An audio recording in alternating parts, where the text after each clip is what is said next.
Does God exist? अस्सलाम वालेकुम दोस्तों, मैं हूं इरफान खान।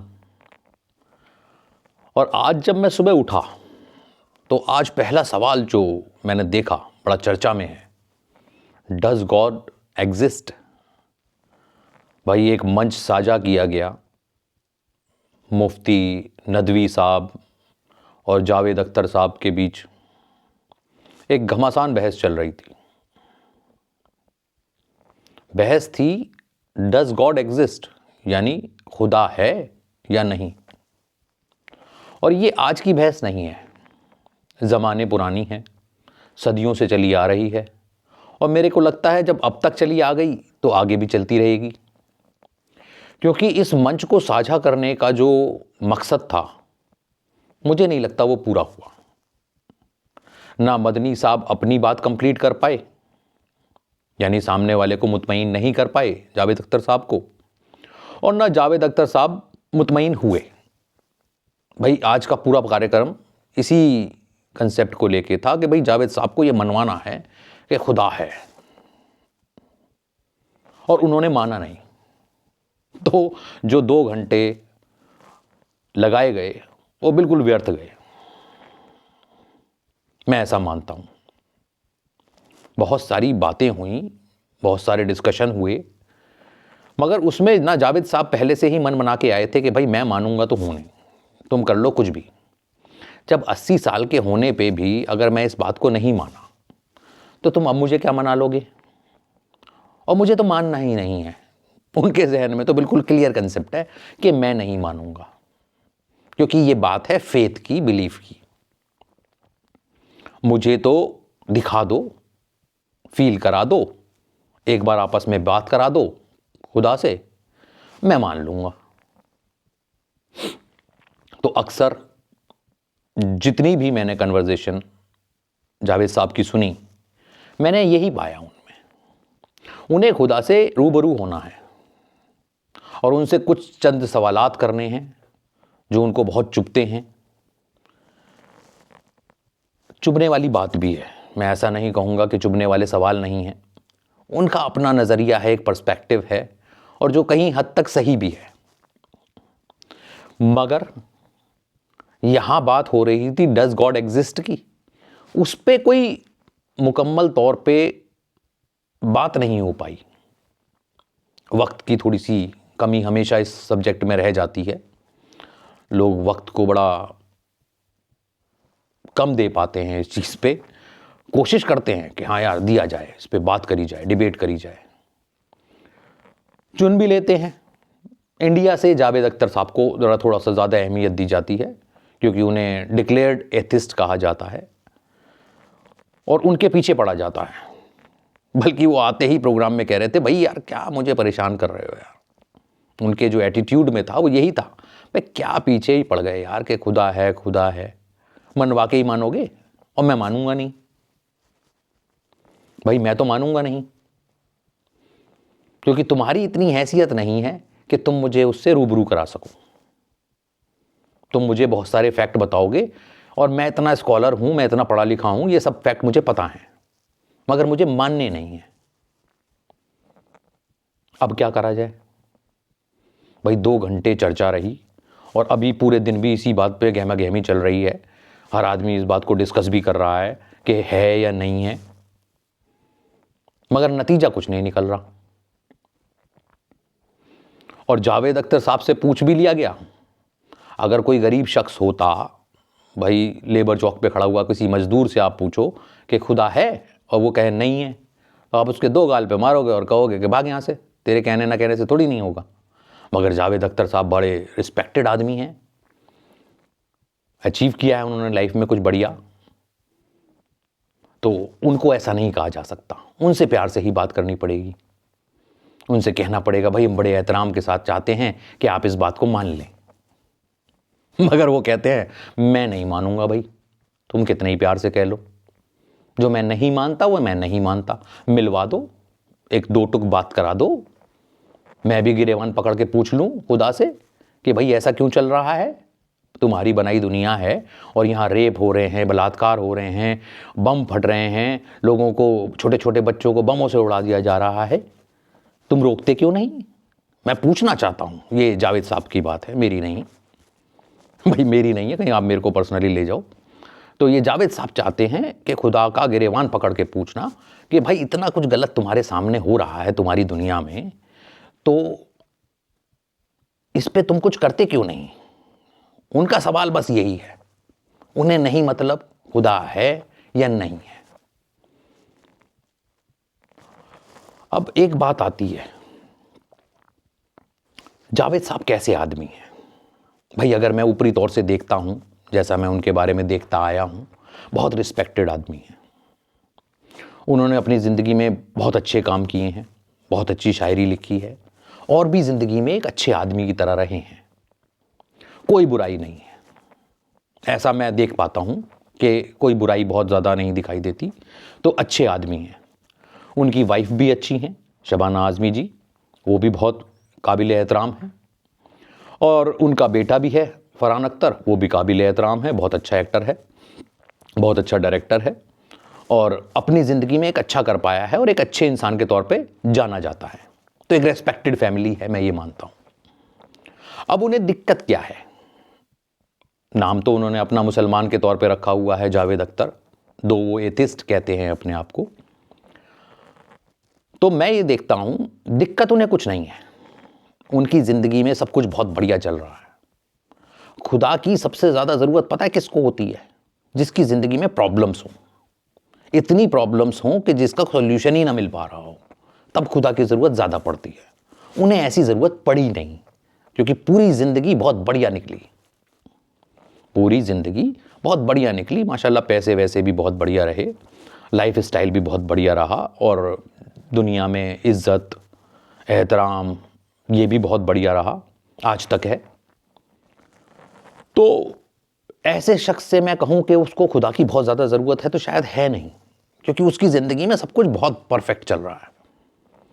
खुदा की ज़रूरत जब ज़्यादा पड़ती है जब आपकी ज़िंदगी में प्रॉब्लम्स आ जाए। अभी जावेद साहब की ज़िंदगी में कुछ ऐसा हो जाए कि वो बैंकरप्ट हो जाए, फाइनेंशियली बर्डन आ जाए, कर्जे में डूब जाएं, तो शायद उन्हें खुदा ज़्यादा याद आने लगेगा।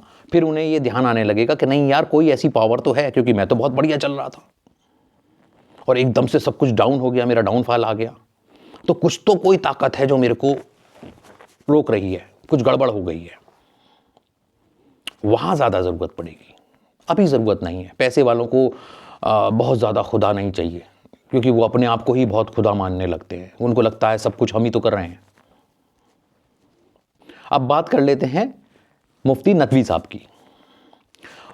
स्कॉलर हैं, बढ़िया। आज उन्होंने इस डिबेट को रखा और इस डिबेट पे बात करी, प्रूव करने की कोशिश करी, उस शख्स को प्रूव करने की कोशिश करी जो वो मानने को तैयार नहीं है, और वो मनवा भी नहीं पाए। तो दो उनकी बड़ी लोगों की मैंने रील्स देखी, बड़ी तारीफ़ कर रहे हैं कि आपने बहुत बढ़िया स्पीच दी और बहुत ज़बरदस्त आपने प्रूव कर दिया कि गॉड है। जिसने मानना था उसने मान लिया, वो पहले भी मानता था, अब भी मान रहा है, और जिसे नहीं मानना था वो ना पहले मान रहा था ना अब मानेगा। अपने आप में ही बेवजह खुश हो गए। चलिए, खुशी की बात भी है भाई, कई मिलियन व्यूज़ आ गए। और मैं तो ये भी देख रहा था कि भैया 99 रुपीज़ में एक मेंबरशिप भी वो ऑफ़र कर रहे हैं खुदा से मिलवाने की, वो भी आप कर सकते हैं अगर आप करना चाहें तो। चलिए, उस पे नहीं जाते हैं, वो उनका अपना पर्सनल है, ऑफ़र किया ही जाता है यार, पैसा तो चाहिए ही सबको। मगर इस पूरे 2 घंटे की जो मीटिंग रही, इसमें कोई निष्कर्ष नहीं निकला, मैं ये मानता हूँ, और निष्कर्ष निकलना भी नहीं था। ये मुझे इस प्रोग्राम की स्टार्टिंग से ही पता था। इस YouTube के सफ़र की शुरुआत जो मैंने करी, वो पहली कहानी अगर आप गौर करें तो वो मैंने इसी कहानी पे करी थी। बचपन में कभी एक कहानी पढ़ी थी, वो कहानी मेरे दिल घर कर गई, और मैंने जब YouTube के सफ़र, मतलब जब मैं इस कदम में आया, इस सफ़र पे आया, तो वो पहली कहानी थी जो मैंने आप लोगों के साथ शेयर करी थी। आपने देखी नहीं होगी, क्योंकि मैं बहुत बड़ा आदमी नहीं हूँ, बहुत मामूली सा इंसान हूँ, और अभी तो इस सोशल मीडिया के प्लेटफॉर्म पर बिल्कुल ही नया हूँ। गिनी चुनी 6-7 वीडियो मैंने अभी तक डाली हैं, ये 8वीं वीडियो होगी मेरी। तो मैं ये पूछना चाहता हूँ और बताना चाहता हूँ, बेसिकली पूछना तो क्या, कोई तुक नहीं है, बताना चाहता हूँ कि खुदा चाहिए क्यों, क्यों ढूंढ रहे हैं आप? कभी सोचा है? और खुदा है क्या? एक फीलिंग है, जो मैंने अपनी पहली कहानी में बताया था। आपको उसका थोड़ा सा एक जल्दी से रिव्यू करा दूं, बाकी पूरी कहानी आप उसमें देख लीजिएगा। आज उस कहानी पे नहीं, आज मुद्दा गॉड का हुआ है, तो मैंने कहा अपना, अब मैं शुरू भी हो गया हूं, तो मुझे लगा कि मुझे इस बारे में बात करनी ही चाहिए। अब मैं बात करने लगा हूं तो करनी चाहिए, तो ये वीडियो बना रहा हूं। तो वो जो कहानी का मुद्दा था वो था किस्सा कस्तूरी हिरण। भाई जंगल में एक कस्तूरी हिरण होता है और उसे एक खुशबू आती है और वो उस खुशबू की तलाश में इधर उधर भागता है, मगर उसे ये सोर्स नहीं पता लगता कि वो खुशबू आ कहां से रही है। बड़ा बेचैनी में वो अपनी पूरी जिंदगी गुजार देता है और आखिरकार मर जाता है, मगर पता नहीं लगा पाता कि वो खुशबू आ कहां से रही है।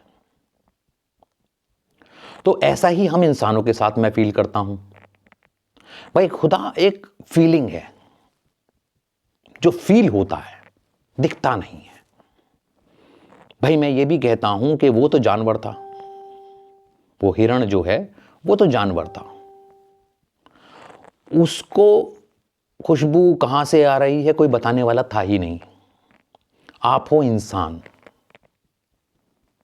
ह्यूमन, तो आपको मैं बता दूं कि ये जो खुदा वाली खुशबू आती है ना, ये आपके अंदर से आती है, क्योंकि कहीं ना कहीं आप उसके डीएनए से बने हो।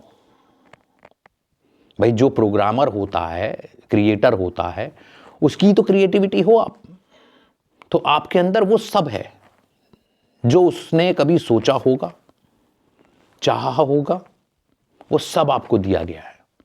तो कहीं ना कहीं उसका अंश है आप लोगों के अंदर, हम लोगों के अंदर बेसिकली।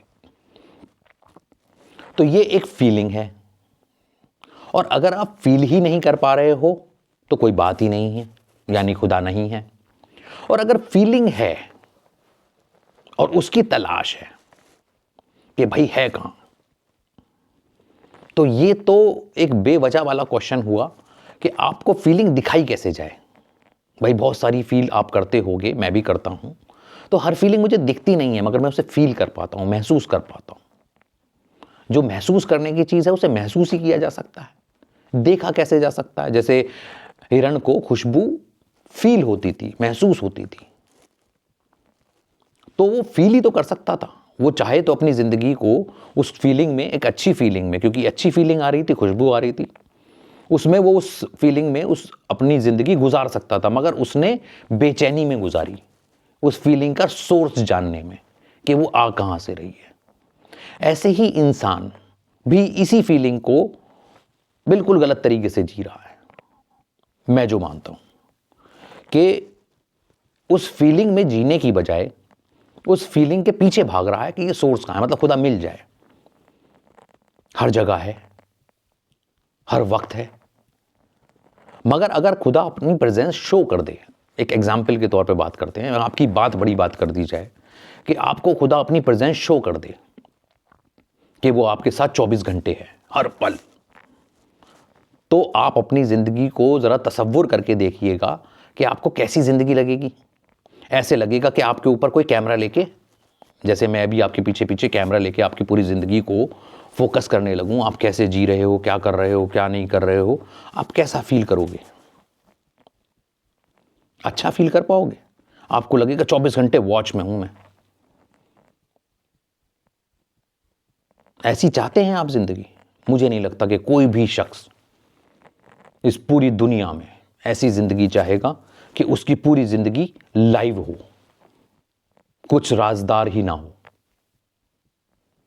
मैं ऐसा नहीं कह रहा कि कोई गलत और सही भी नहीं कर पाओगे आप, गलत तो बहुत दूर की बात है, आप सही काम भी नहीं कर पाओगे अगर इतना कोई पर्टिकुलरली आप पे वॉच लगा दे कि आप पे 24 घंटे की निगाह ऐसे आंख खोल के देखता रहे और क्या कर रहे हो, ये क्या कर रहे हो, वो क्या कर रहे हो, तो आप भी परेशान हो जाओगे, यार ये कैसे होता है, ऐसे तो मैं जी भी नहीं पाऊंगा। तो आप ऐसी प्रेजेंस चाहते हो? नहीं। तो फिर कैसी प्रेजेंस चाहते हो? हाँ, एक बचपन में कहानियां हमने बहुत सुनी हैं जीनी की, जो विशेष पूरी करता है। मुझे लगता है खुदा को हम उसी रूप में देखना चाहते हैं कि जब हमें ज़रूरत हो खुदा आए और पूछे बता बेटा क्या चाहिए, और हम बता देंगे यार ये प्रॉब्लम चल रही है, उसको सॉर्ट आउट कर दो, ये हमारी क्रिएट की हुई प्रॉब्लम है मगर तुम सॉर्ट आउट कर दो, क्योंकि तुम तो क्रिएटर हो, तुम कुछ भी कर सकते हो, मैं प्रॉब्लम करता रहूँगा और आप उसको सॉर्ट आउट करते रहो। ऐसा ही कुछ नहीं, अगर मैं गलत हूं तो यार प्लीज़ बताइएगा। ऐसा ही चाहते हैं। अच्छा, इस बात से एक बात और जहन में आती है कि अगर ये बात प्रूव हो जाती, यानी मुफ्ती नदवी साहब अगर इस बात को प्रूव कर देते कि खुदा है, तो सोचा है क्या होता? देखिए मैं बताता हूं आपको क्या होता। होता यूं कि फिर दूसरा सवाल आता कि कौन सा खुदा, तुम्हारा या मेरा? क्योंकि यहां तो खुदा भी बहुत सारे हैं, ऐसा थोड़ी एक ही खुदा है, गॉड एक थोड़ी है, वो तो बहुत सारे हैं। कौन से वाले खुदा की तरफ चलते हम? कौन से वाले खुदा की तरफ हम अपना रुख करते? फिर तो लड़ाई और बढ़ जाती कि चलो भैया ये तो मान लिया कि गॉड है, अब कौन से वाले गॉड की बात हो रही है? जैसे ही आप कहते कि भाई मेरे वाले खुदा वो है, तो बाकी क्या कहते? क्यों भाई हमारे खुदा में क्या परेशानी आ गई, हमारे गॉड से तुम्हें क्या दिक्कत है? दिक्कत तो यहां पे भी बहुत बड़ी थी। अगर मैं गलत नहीं कह रहा हूं तो आप बताओ यार, दिक्कत तो कितनी बड़ी वाली है यार। तेरा खुदा बढ़िया और हमारा खुदा खुदा नहीं है। ये तो बहुत बड़ा सवाल आ जाता और बहुत बड़े सवाल से हम घिर जाते। ये तो शुक्र है कि ये बात प्रूव नहीं हुई, अभी भी वहीं के वहीं हैं हम, अपने अपने खुदाओं में अपने आप को हमने मशगूल किया हुआ है, वरना लड़ाई तो बहुत बढ़ जाती। फिर तो ये आ जाता भैया तेरा वाला खुदे की बात कर रहा था या मेरे वाले खुदा की बात कर रहा है? फिर कैसे जवाब देते नदवी साहब? फिर तो वो बहुत बुरी तरह से फंस जाते। ये तो शुक्र है, सौरभ शुक्ला जी का बहुत बहुत शुक्र है, उन्होंने इस मीटिंग को जल्दी से जल्दी खत्म कर दिया, क्योंकि ये तो फिर सवालों पे सवाल, सवालों पे सवाल, और इतने सवाल के कोई हिसाब ही नहीं बनता, जवाब देते देते थक जाते। ये तो कभी ना खत्म होने वाला चैप्टर है। पहले ये ढूंढो कि कौन सा खुदा है, पहले खुदा है या नहीं है, पहले इस बात को ढूंढो, फिर इसको ढूंढो कि कौन सा वाला खुदा, मुसलमानों का खुदा, हिंदुओं का भगवान या क्रिश्चियनों का गॉड, किसको माने? ये भी लड़ाई तो सालों से चल रही है, सबका एक थोड़ी है, और एक है भी तो कोई मान थोड़ी रहा है। भाई कोई मान रहा है क्या? आप बताएं मुझे कि कोई मान रहा है कि नहीं भाई सबका एक है? नहीं, सबके अलग अलग है, सबके अलग अलग है। तो भाइयों मैं तो हमेशा ये कहता हूं कि इस खुदा वाले चैप्टर को चैप्टर ही रहने दो। आपको फील होता है तो है, नहीं होता तो नहीं है, एज सिंपल एज दैट। क्योंकि जितना इसमें घुसोगे प्रॉब्लम में आओगे, जितना इसमें घुसोगे, क्योंकि किसी की भी प्रैक्टिस ऐसी नहीं है खुदा को मानने की कि जिसे आप कहो कि नहीं यार ये सबसे बेहतरीन है। सबसे बेहतरीन कोई नहीं है, कोई सी भी नहीं। क्योंकि अगर वो होती, किसी की भी प्रैक्टिस अगर बहुत अच्छी होती खुदा को मानने की, तो आज सब के सब उसी प्रैक्टिस पे चल रहे होते। कमियां तो सब में हैं, और उन कमियों के चलते इस सवाल को इतनी हवा लगती रहती है और इस सवाल पे इतनी चर्चा होती रहती है। और इसी लैक ऑफ प्रैक्टिस की वजह से ये सवाल भी जन्मा कि खुदा है या नहीं है। अदरवाइज फील तो सबको होता है, जावेद साहब भी अंदर से ज़माने से फील कर रहे होंगे। बस बहुत से लोगों में एक मैंने चीज़ देखी है, ना करते रहो। हो सकता है खुदा ईगो में आ जाए, किसी दिन गुस्सा हो जाए कि नहीं मैं आज तेरे को दिखाऊं कि मैं हूं कि नहीं हूं। ऐसे भी तो देख लिया जाता है